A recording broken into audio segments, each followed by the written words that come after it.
पुरुषोत्तम वाडीतल्या 140 कुटुंबाची स्टोरी ही अशीच काहीशी आहे. अशा अनेक चाळी आहेत मुंबई शहरात आणि उपनगरात. या विस्थापितांचा आवाज दडपला जातोय, यामागे कारण आहे या मोडकळीला आलेल्या चाळी आणि इमारती, त्या इमारतींच्या खालच्या जमिनीचा सोन्याचा भाव. आम्हाला हा सोन्याचा भाव किंवा या सोन्याचा मुलामा नकोय, पण मूळ मुंबईकरांना, त्या घरात राहणाऱ्यांना किमान 450-500 स्क्वेअर फुटांचं घर तरी द्या. तुम्हाला जमिनी हडप करायच्यात उघड आहे, पण ज्या जमिनीवरच्या वाडीत, चाळीत, घरात आमच्या 3-3 पिढ्या खपल्या, त्या घराच्या बदल्यात घर तर मिळालंच पाहिजे ना.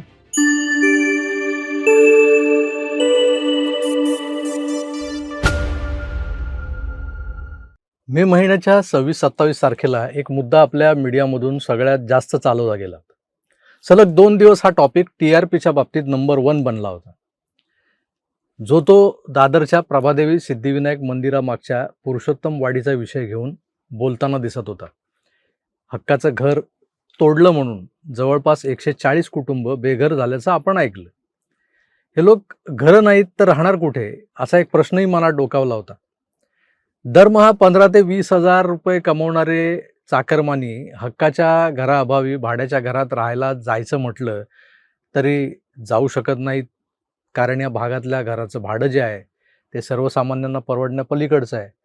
तसा हा विषय जुनाच आहे. मुंबईतल्या जुन्या जर्जर झालेल्या धोकादायक अशा पागडीच्या इमारतीच्या सारखाच जुना आहे. पण तो नेमका तापवला गेला ती तारीख होती 25 मे 2026.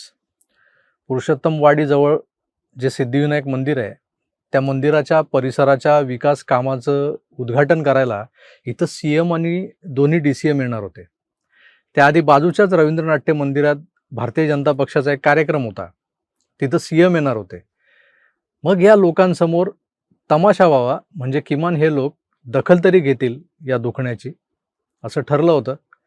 पण पोलिसांनी त्या दिवशी पुरुषोत्तम वाडीतल्या बेघर मराठी माणसांचं आंदोलन हे दाबून धरलं, रोखून धरलं. दुसऱ्या दिवशी लोक अधिक खवळून उठले. मग 2 दिवस सलग जो काही तमाशा म्हणालो मी तसा तमाशा झाला, पण तो फक्त चॅनेलवाल्यांच्या TRPसाठी होता. लोकांना त्याचा काही एक फायदा झाला नाही. आज तब्बल 15 दिवस लोटलेत. 2 दिवस TRPसाठी तापवलेला पुरुषोत्तम वाडीचा विषय आता थंड झालाय. त्या 2 दिवसात TV चॅनलचा TRP वाढला, लाखोंचे व्ह्यूज आणि लाईक्स आले, पण पुरुषोत्तम वाडीतल्या लोकांचा प्रश्न सुटलाय का? दादर सारख्या मध्य मुंबईतल्या हार्ट ऑफ द सिटी म्हणवल्या जाणाऱ्या भागात वसलेल्या पुरुषोत्तम वाडीची नेमकी कहाणी काय? बेघर झालेल्या त्या 140 कुटुंबातले कित्येक लोक आज अक्षरशः रस्त्यावर आलेले आहेत. त्यांनी नेमकं कोणाचं घोडं मारलंय, त्यांचा अपराध काय? मी गेले काही महिने सातत्यानं मुंबईतल्या पागडी सिस्टीमच्या चाळींच्या रखडलेल्या पुनर्विकासाबद्दल बोलतोय. अगदी महानगरपालिका निवडणुकीच्या आधी मुंबई पागडीमुक्त करण्याच्या सरकारी घोषणा झाल्या, जाहिराती चालवल्या, पण खरंच त्या घोषणांनी आणि जाहिरातींनी मुंबई पगडीमुक्त झाली का? खरं तर या विषयावर बोलण्याआधी एक महत्त्वाचा मुद्दा या मोडकळीस आलेल्या पागडीच्या किंवा BMC लँडवरच्या, लीजवरच्या इमारतींबद्दल जो आहे तो तुमच्यासमोर मला मांडायचा आहे. हा मुद्दा खरंच महत्त्वाचा आहे. तो समजून घेतल्याशिवाय आपल्याला पुढच्या एकंदर सगळ्याच प्रकरणांना समजून घेणं कठीण जाणार आहे. त्यामुळं आधी हे समजून घेणं महत्त्वाचं आहे. तर मित्रो, समजा वन फाईन मॉर्निंग तुम्ही सकाळी उठल्यानंतर तुमच्या हातात कुणीतरी महानगरपालिकेची एक नोटीस सोपवतं आणि सांगतं की तुम्ही राहताय ते घर ताबडतोब खाली करा, कारण त्या नोटिशीवर लिहिलेलं होतं C1. हे 2 शब्द असा काय चमत्कार घडवू शकतात की मला माझं राहतं घर खाली करावं लागेल? कारण माझ्या हातात काय पडलंय तर साधं महानगरपालिकेचं पत्र, ज्याला नोटीस म्हणतात. तुम्ही त्याला C1 नोटीस वगैरे काही नावं द्यालो, पण म्हणून मला ताबडतोब घर रिकामं करावं लागेल का? असा विचार तुमच्या आमच्या कुणाच्याही मनात येतो. मग आता तुमची इमारत पाडली जाणार की काय, हाही विचार येतो. आता हे विचार सुरू असताना दुसरी एक नोटीस असते C2.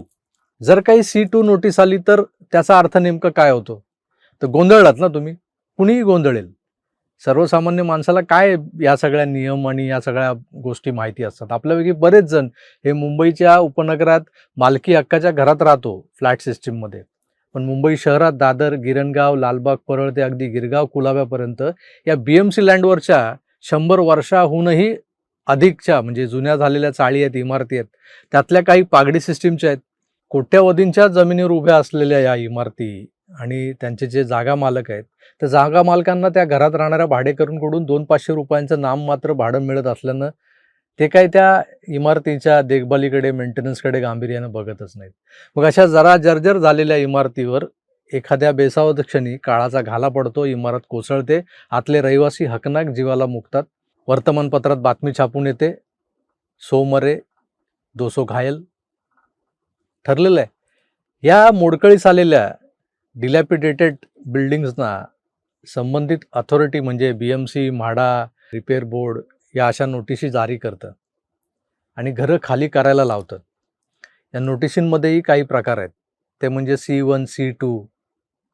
आज आपण या C1 आणि C2 नोटिसांची संपूर्ण माहिती अगदी सोप्या भाषेत जाणून घेणार आहोत, कारण एका महत्त्वाच्या विषयाला हात घालण्यापूर्वी याच्या कायदेशीर बाबी समजून घेतल्या पाहिजेत. महाराष्ट्रभरात मुंबई शहर, उपनगर ते ठाणे, पुणे, नवी मुंबई आणि इतर अनेक शहरांमध्ये या अशा डिलॅपिडेटेड म्हणजे मोडकळीस आलेल्या, धोकादायक म्हणवल्या जाणाऱ्या जुन्या इमारतींची संख्या खूपच मोठी आहे. मी जसं मगाशी म्हणालो तसं पावसाळा सुरू झाला की अनेकदा या असल्या धोकादायक इमारतींचे काही भाग कोसळल्याच्या बातम्या आपल्या समोर येतात. त्यामुळे नागरिकांच्या सुरक्षेसाठी महानगरपालिका वेळोवेळी इमारतींची तपासणी करते. या तपासणीनंतर काही इमारतींना C1 किंवा C2 श्रेणीची नोटीस दिली जाते. मात्र अनेकांना या नोटीसचा नेमका अर्थ काय हे माहीत नसतं. आता C1 नोटीस म्हणजे काय? C1 म्हणजे सर्वात धोकादायक श्रेणी आहे. जर एखाद्या इमारतीचे खांब, बीम, स्लॅब किंवा पाया इतका कमकुवत झालेला असेल की तो कधीही कोसळू शकतो, अशा परिस्थितीत त्या इमारतीला C1 श्रेणीत टाकलं जातं, कॅटेगरीत टाकलं जातं. याचा अर्थ असा की त्या इमारतीत राहणं म्हणजे मानवी जीव धोक्यात घालणं. म्हणूनच महानगरपालिका रहिवाशांना तात्काळ इमारत रिकामी करण्याचे आदेश देते. अनेक वेळा अशा इमारती पाडण्याची शिफारसही केली जाते. आता यानंतर जी गोष्ट होते ती सगळ्यात महत्त्वाची आहे आणि कळीचा मुद्दा देखील आहे. जर का त्या बिल्डिंगमधल्या रहिवाशांनी या नोटिशीकडे दुर्लक्ष केलं तर त्या इमारतीचं पाणी, वीज यासारख्या सुविधा बंद करण्याची कारवाई होते, जी पुरुषोत्तमवाडीतही झाली आहे. म्हणजेच C1ची नोटीस मिळाली तर परिस्थिती अत्यंत गंभीर असल्याचं समजून जायचं असतं. आता यातला दुसरा प्रकार म्हणजे C2 नोटीस. C2 कॅटेगरीतही ज्या इमारती येतात ती अगदीच धोकादायक नसली तरी तिच्या बांधकामाची अवस्था चांगली नसते. मात्र अशा इमारती दुरुस्त करून सुरक्षित करता येतात. C2च्या नोटिशीतही 2 उपप्रकार असतात. म्हणजे C2A या प्रकारात इमारतीला मोठ्या प्रमाणात स्ट्रक्चरल ऑडिटची गरज असते, मग त्यानंतर दुरुस्तीची गरज असते. काही वेळा दुरुस्ती सुरू करण्यापूर्वी रहिवाशांना इमारत रिकामी करावी लागू शकते या प्रकारात. तर C2B हा जो प्रकार आहे, या प्रकारात आवश्यक दुरुस्ती करून इमारत सुरक्षित बनवता येते, म्हणजे डागडुजी करता येते. कुठे प्लास्टर कोसळले तर ते करा, कुठे टेकू लावा. यात होतं काय तर घरं खाली न करता अनेक वेळा रहिवासी इमारतीत राहत असतानाही दुरुस्तीचं काम पूर्ण करता येतं. तरी या नोटिसांमधल्या C1 आणि C2 मधला मोठा फरक अजून सोप्या भाषेत सांगायचा झाला तर C1 म्हणजे इमारत अत्यंत धोकादायक आहे, तात्काळ बाहेर पडा. आणि C2 म्हणजे इमारत जीर्णावस्थेत आहे पण तिला मेजर रिपेअर दुरुस्तीचीही गरज आहे, पण ती वाचवता येऊ शकते. या नोटिशी सर्रास त्या या ऑथॉरिटीजकडून केल्या गेलेल्या स्ट्रक्चरल ऑडिट रिपोर्टवर आधारित असतात. बऱ्याचदा त्या इमारतीत राहणाऱ्या लोकांना वाटत असतं की इमारत तेवढी धोकादायक नाही आहे की तात्काळ खाली करावी लागेल. तेव्हा त्यांनाही अधिकार आहे की अपिलात जाऊन स्वतःचा एक स्ट्रक्चरल ऑडिटर नेमून शहानिशा करून घेणं. हा रिपोर्ट जो काही असेल त्यानुसार रहिवासी आपला निर्णय घेऊ शकतात आणि महानगरपालिकेला त्यांनी दिलेली नोटीस त्यांचा निर्णय बदलण्यास भागही पाडू शकतात. मग दादरच्या पुरुषोत्तमवाडीतल्या रहिवाशांना महानगरपालिकेनं C1 नोटीस दिली होती का? त्यांनी या विरोधात दाद नाही मागितली का? आज 4 वर्ष झाली पुरुषोत्तमवाडीतली 140 कुटुंब रस्त्यावर आलेली आहेत. त्यातले 27-28 लोक हाय खाऊन मेलेत. अनेकांना ब्लड प्रेशर, शुगर सारख्या व्याधी या चिंतेनं जडलेल्या आहेत. त्यांचं पुढे काय होणार आहे? सरकारच काय, इथले मराठीचा कैवार घेऊन मतं मागणारे राजकीय पक्षही या प्रकरणात हतबल का आहेत? या सगळ्या गोष्टीचा मागोवा घेऊयात आपण याच्या पुढच्या एपिसोडमध्ये. मुंबईतला मूळ निवासी, गिरगाव, गिरणगाव, लालबाग, परळ, दादर, प्रभादेवी भागातला मराठी माणूस हा आज परागंदा झालाय. त्याला एका महाशक्तीनं विस्थापित केलंय, जाणीवपूर्वक त्याला शहराबाहेर हाकललंय. पुरुषोत्तमवाडीतल्या 140 कुटुंबाची स्टोरी ही अशीच काहीशी आहे. अशा अनेक चाळी आहेत मुंबई शहरात आणि उपनगरात. या विस्थापितांचा आवाज दडपला जातोय, यामागे कारण आहे या मोडकळीला आलेल्या चाळी आणि इमारती, त्या इमारतींच्या खालच्या जमिनीचा सोन्याचा भाव.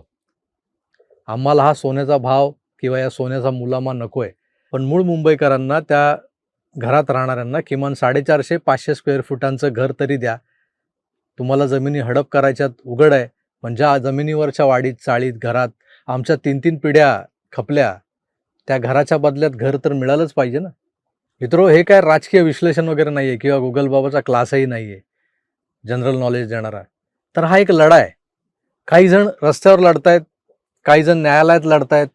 या सगळ्या लढवय्या शोषित वंचिताचा एक आवाज हा आकार DG9 आहे. मला खात्री आहे की या लढ्यात माझं हे जवळपास 8 लाखांचं कुटुंब जे आहे, माझा आकार परिवार माझ्यासोबत कायम असणार आहे. तुमच्याच पाठबळावर मी हा लढा सुरू करतोय, तेव्हा साथ सोबत जरूर असू द्या, एवढीच विनंती. तुर्तास इथेच थांबतो, पुन्हा भेटूच. आपली काळजी घ्या आणि पाहत राहा आपलं आवडतं YouTube चॅनल आकार DG9. धन्यवाद. नमस्कार.